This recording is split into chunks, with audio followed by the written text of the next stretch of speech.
Hello everyone. Welcome to the series of Introduction to Chess. In this video we shall discuss about the chess pieces. So here is a standard chessboard on your screen. There are two sides, white and black, each side having 16 pieces. There are 6 different pieces on each side, namely the king, the queen, the bishop, the knight, the rook, and the pawns. So there are 8 pawns, 2 rooks, 2 bishops, 2 knights, 1 queen, and 1 king. So now we shall look at the different movements of the pieces. So let us come to the first piece and the most essential piece. A king. A chess game is all about saving the king. So you have to save and protect your king. If your king is killed, you are lost.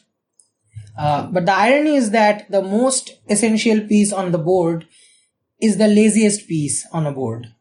Okay, because it can go in any direction but one step at a time. So it is actually the laziest piece, you can say, which is also similar when we are considering the real case. A king is always the laziest one in a kingdom. However, coming to the chessboard.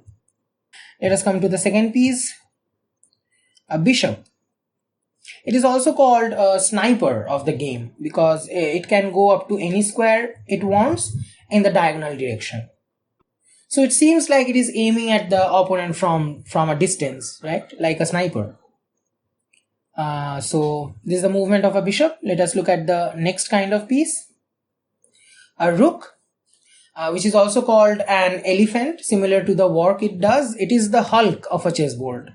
Okay, so the only work a rook can do is smash. Okay, it can go up to any square it wants, but either horizontally or vertically, or on a single line actually. So it is just like a giant roller on a chessboard. It just keep crushing down the opponent. Let us go to the next kind of piece, which is the queen. A queen is the most powerful piece on a chessboard. It can go in any direction, either diagonally or horizontally or vertically, up to any square it wants. Okay, so it is the most powerful piece. Women empowerment on the board. Obviously, a queen, it is the most powerful. Okay, let us look at the next type of piece. A knight or a horse. It is the most complex piece. While we are discussing the movement, we can see that it goes like in a L shape. Okay, so 2 steps forward and 1 step in right or left. So this is the kind of movement of a knight directed with the arrows. Sitting on a certain position, a knight can hold 8 squares at a time. Okay, so if you just consider the arrows around a knight, it looks like it should be called an octopus rather than a knight, right? However, it is a bit complex, but it's very interesting, and because of this complex movement, it becomes one of the most interesting pieces on a chessboard. Okay, let us look at the last component of a chessboard, last kind of piece, that is a pawn. So it looks like they are the weakest on a chessboard, but as a grandmaster says that pawns are the soul of chess. They always move forward and 1 step at a time. So sitting on a certain position, it can only go to the square just in front of it. And it can hold 2 squares diagonally adjacent to a pawn at a time. So a pawn goes forward but captures diagonally. Okay. There is a small catch of a pawn, which is if a pawn is sitting in the starting position, it can choose to go to 2 squares at a time. So initially you can choose to push the pawn to 1 square ahead or 2 squares. Okay, but this happens only in the initial position of a pawn. So that is the movement of a pawn. Now let us come to the point system. A pawn is worth 1 point. A rook is worth 5 points. A knight and bishop are worth 3 points each. and a queen is worth 9 points. We do not assign any point to the king because it is the most essential piece. You have to save and protect the king always.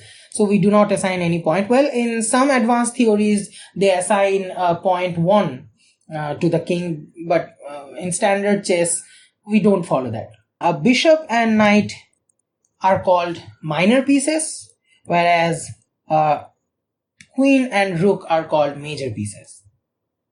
Okay, these points are used to calculate the loss or gain while we are doing exchanges. Suppose we look at this example. Suppose at this position, black plays a move like this. White takes the queen, so we are in a +9 advantage. Rook takes the knight, so we are in a -3 advantage. So overall our advantage is +6. Right? Suppose further queen takes the pawn, so again we're in a +1 advantage, and king goes here, so overall we have a +7 advantage. So here we can finish the video right now, but I want to tell you something which is a little bit advanced. So let us consider the initial position. I have told earlier that a pawn is worth 1 point. Now let us consider 2 pawns at a time. Okay, let's say we are considering the e2 pawn and the a2 pawn. If you think properly, that these 2 pawns are not equally powerful, right? The e2 pawn is able to defend 2 squares at a time, whereas an a2 pawn is able to defend only 1 square at a time. So even if they are of same points, they are not actually equally powerful. Again, if we consider the e2 pawn and say c2 pawn, okay, an e2 pawn is able to hold one of the center squares and at the same time defend one of the central squares, whereas a c2 pawn is not able to hold any of the central squares but is able to defend one of the central squares. And we know that center is actually where the battle happens. It is the cream of the board. The motive is to occupy and hold the center. So an e2 pawn or a c2 pawn are not equally powerful, right? So even if they are of same points, they are not actually same. Let's say we are considering a bishop and a knight. We know that each of them are worth 3 points, but they are of different kind of movements, right? And different kind of movement means different kind of power. So a bishop is more powerful in an open position because they can go diagonally and they cannot jump over some piece, whereas a knight is able to jump over some piece. So a bishop is more powerful in an open position, whereas a knight is more powerful in closed position. So if you are aiming for a very clumsy situation in near future, you have to keep the knights in your hand because they are gonna be more important on the board. Whereas if you're aiming for an open game, you have to keep your bishop pair in your hand because they are gonna be more powerful. So even if a bishop and knight are equal in points, they are not equal while we are considering a position. And there comes the conclusion, a position is much important in chess rather than simple points and mathematical calculations. Okay, so initially we are just learning chess, so we can just focus on the point systems and try to calculate the loss or gain or equality or material advantage and these things. But as we grow on, as we gain more experience, we have to keep in mind that a position is much more important. Time is much more important and movement is much more important rather than simple powerful pieces or the advantage or the points and everything. So this is all for this video. I hope you have liked it. If you did, then please give it a like, share it with your friends and relatives. In case you have any question or suggestion, you can write it down on the comment section. I'll be looking forward to it. See you next time.